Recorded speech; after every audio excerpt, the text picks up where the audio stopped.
రాజమండ్రి కల్తీపాల ఘటనపై AP CM Chandrababu serious అయ్యారు. కల్తీపాల ఘటన చాలా బాధాకరమన్నారు.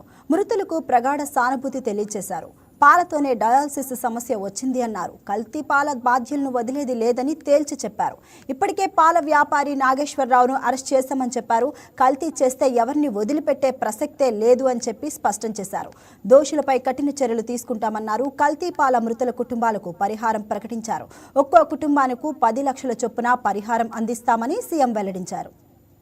కిమ్స్ ఆసుపత్రి సమాచారం ప్రకారం వాంతులు, కడుపు నొప్పి, మూత్రం నిలిచిపోవడం, డయాలసిస్ సమస్యతో పేషెంట్లు వచ్చారు. వీళ్ళందరూ కూడా లాలాచెరువు ప్రాంతంలోని చౌడేశ్వర్ నగర్, స్వరూప్ నగర్కి చెందినవారు. క్లినికల్ పరీక్షల్లో రక్తంలో యూరియా మరియు సీరం కెరియాటిన్ స్థాయిలు పెరిగినట్లు గమనించారు. ఇమ్మీడియట్గా ఆ నమూనాలని తీసుకుని ఎక్కడి నుంచి వస్తుంది, సోర్స్ ఏంటి, అన్ని విధాలు కూడా ఎంక్వైరీ చేస్తున్నారు. ఇది ఒకసారి చూస్తే దిశ కోరుకొండ మండలం నర్సాపురం గ్రామం వరలక్ష్మి మిల్క్ డైరీ ఒక 106 మందికి మిల్క్ సరఫరా చేయడం, ఆ మిల్క్ని ఆ డైరీ నుంచి వచ్చే మిల్క్ దీనికి కారణమని ప్రాథమికంగా నిర్ధారించారు. దీనివల్ల ఇప్పటికే 4 చనిపోయారు, 8 మంది హాస్పిటల్లో ఉన్నారు, ఇంకా 2 వెంటిలేటర్ పైన ఉన్నారు. ఇవన్నీ కూడా ఎప్పటికప్పుడు మానిటర్ చేస్తూ వీళ్ళు కూడా చనిపోయిన వాళ్ళని చూస్తే 3 అయితే 70 ఇయర్స్ అబవ్ ఉన్నారు. కృష్ణవేణి 74, రాధాకృష్ణమూర్తి 76, శేషగిరిరావు 72, రమణి మాత్రం 58, 2 మహిళలు 2 పురుషులు ఉన్నారు. అయితే ఇవన్నీ చూసిన తర్వాత మొత్తం నమూనాలను కూడా తీసుకొని డిఫరెంట్ ల్యాబ్స్కి టెస్టింగ్ పంపించారు.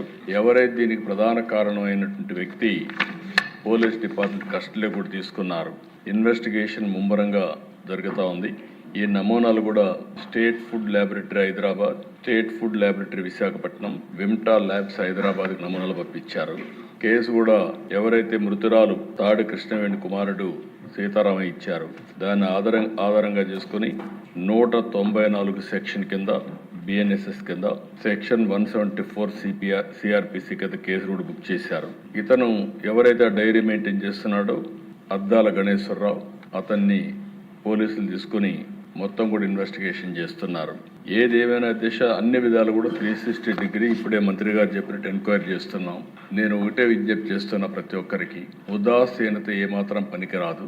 ఒకవేళ కావాలని చేసుంటే, ఏదైనా కక్కుర్తిపడి కలుషితం చేస్తుంటే మాత్రం చాలా సీరియస్గా ఉంటాం. ఒకవేళ ఏం జరిగిందో మొత్తం ఎస్టాబ్లిష్ చేసి దోషులపైన కఠినమైన చర్య తీసుకుంటాం.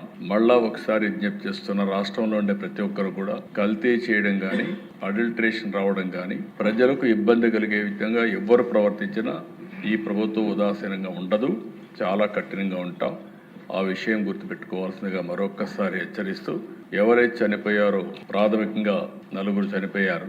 ఆ 4కి ఒక 10 లక్షల రూపాయల చొప్పున ఆర్థిక సహాయం చేస్తూ, అదే సమయంలో ఎవరైతే హాస్పిటల్లో ఉన్నారో వాళ్ళని పూర్తిగా రికవర్ అయ్యే వరకు వారికి ఎంత డబ్బులైనా ఖర్చు అయినా ఆ డబ్బులు కూడా ఖర్చు పెట్టి వారికి పూర్తిగా సహకరిస్తామని చెప్పి మరొకసారి తెలియజేసుకుంటూ, చనిపోయిన కుటుంబాల పట్ల నా ప్రగాఢ సానుభూతి తెలియజేసుకుంటూ, ఆ చనిపోయిన వాళ్ళకి ఆత్మశాంతి కలిగారు భగవంతుని ప్రార్థిస్తూ సెలవు తీసుకున్నాను.